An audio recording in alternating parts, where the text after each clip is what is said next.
Alright, greetings from South Georgia, USA. Greetings to the entire world. We are out here in the greenhouse on the 12th day of March 2025. It is a very beautiful day. The fan is running. We fixed the fan in the greenhouse so that we can blow all this hot air out. It's probably, let's see what the temp is in here. I'll be able to find the thermometer. It's right there.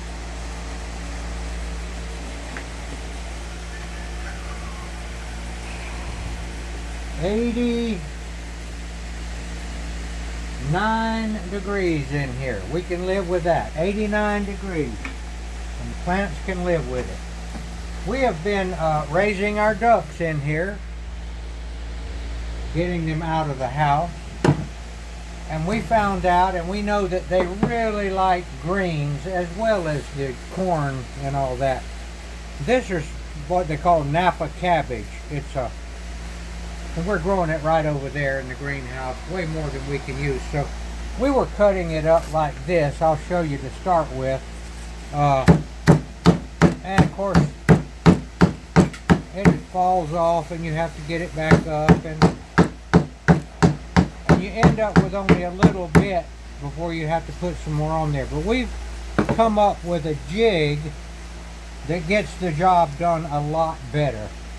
So we were out cutting firewood a while ago, splitting firewood. So we just got this piece of very knotty oak and used the firewood processor to cut 4 sides on it. It's not perfect, but it's 4-sided.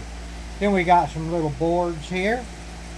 Tack them up with tacks. What do you call those nails? They're not really tacks, but they're tacks. But watch this. Now we can put this stuff in here, and a little bit falls out, but most of it stays in there so that we can cut this stuff up and process it.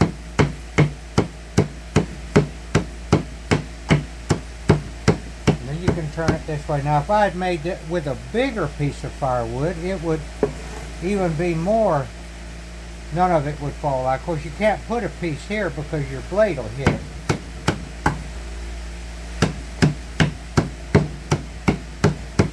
So we can get a lot done in a short amount of time here.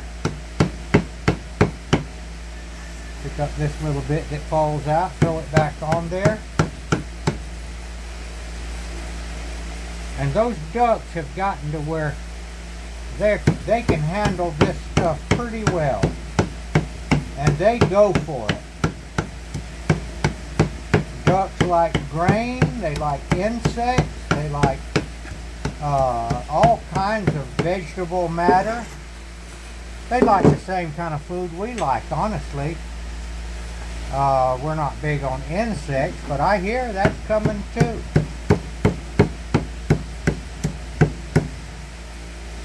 And you know, locust actually is one of the foods that is allowed in the Bible. John the Baptist ate locusts and wild honey.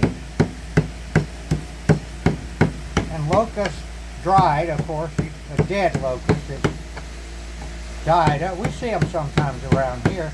And it's basically the exoskeleton, the outside of it. And it's pure protein. And so yes, you can eat those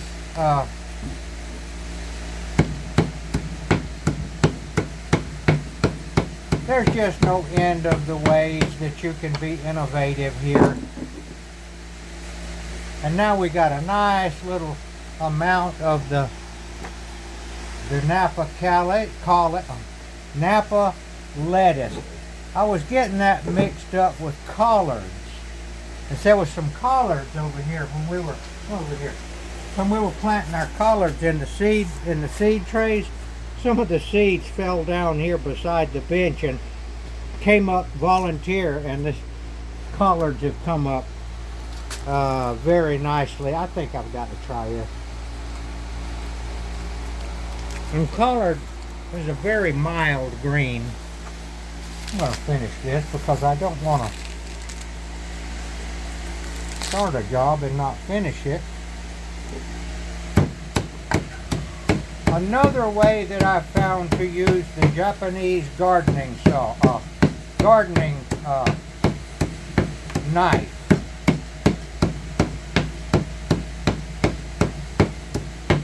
Now this little jig, I could make it a lot nicer than this. I could make it bigger. But to tell you the truth, this took about 10 minutes. Every piece of wood that I used in it was something that I found laying around, including the firewood.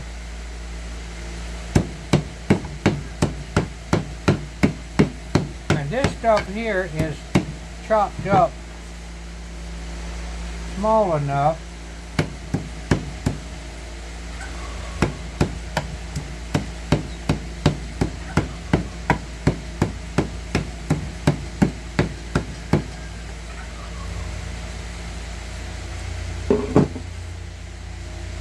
now we can take it, put it in our bucket. I'm going to give a little bit of it to the ducks. We'll show that. They've already got some, but you'll see that their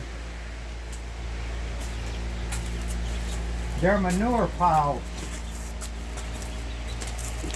duck manure squirtings are beginning to be, yeah, they're taking it right out of my hand. Look at that. Oh man, they're tearing me up. Come on, baby, eat it out of my hand. Yes. Feeding my ducks. Come on, babies. Enjoy that. Every now and then they miss and get my skin.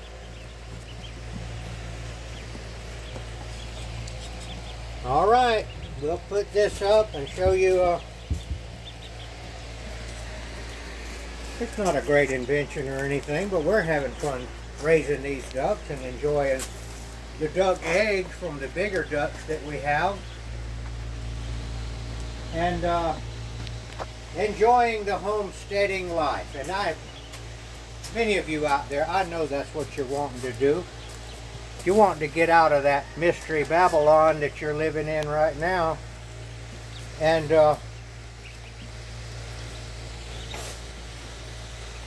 5 acres is what you need. 1 acre isn't too bad either. If you do 1 acre properly, you can do an awful lot on it. Enough to feed your family in times of trouble. But 5 acres is a genuine farm. If you could haul off and buy 5 acres somewhere, it's hard to use 5 acres efficiently and properly, to be honest with you. Alright, that's what we got coming to you from the homestead today. And we want to praise our Lord Jesus Christ before we end this video.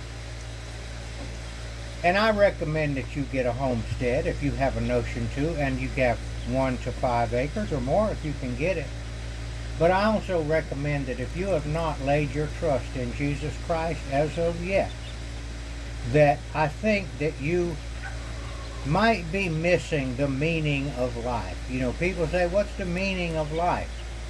Well, in my opinion, the meaning of life is to figure out how you can avoid dying forever and ever. Or whatever happens to you. Everybody wants to argue about that. I know you die and go into the grave. But Jesus said that he could fix that for you. He fixed it for himself. When they killed him and put him in the grave, he raised himself from the dead and was seen by many people. He can do the same for us. You can find that information in the Holy Bible in the Gospels of Matthew, Mark, Luke, and John.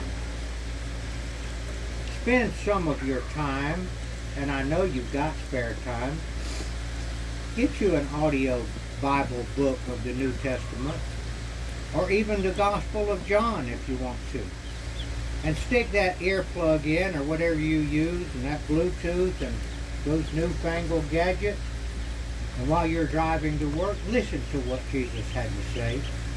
That's my advice to you. And I do want to encourage you, if you've a notion to get out of the city and get into the countryside, there's plenty of room out here for you, because in the final analysis, most of the city people are never going to get out. So we're not going to run out of land out here. Come on. Come on to South Georgia. Thank you for watching.